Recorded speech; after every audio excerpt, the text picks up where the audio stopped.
Oh dear, this cough again tonight. Remedy for cough and catarrh for children more than 1 year.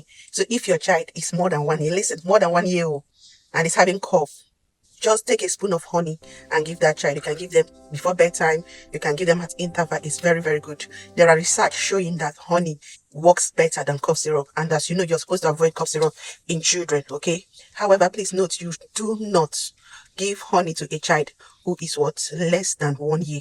And then for catarrh, you can use nasal drops or nasal saline, nasal spray, sorry, for children to help them to clear their nose. While you give them honey, just a spoon of honey, maybe half spoon, depending on their age. You can do morning, afternoon, and night.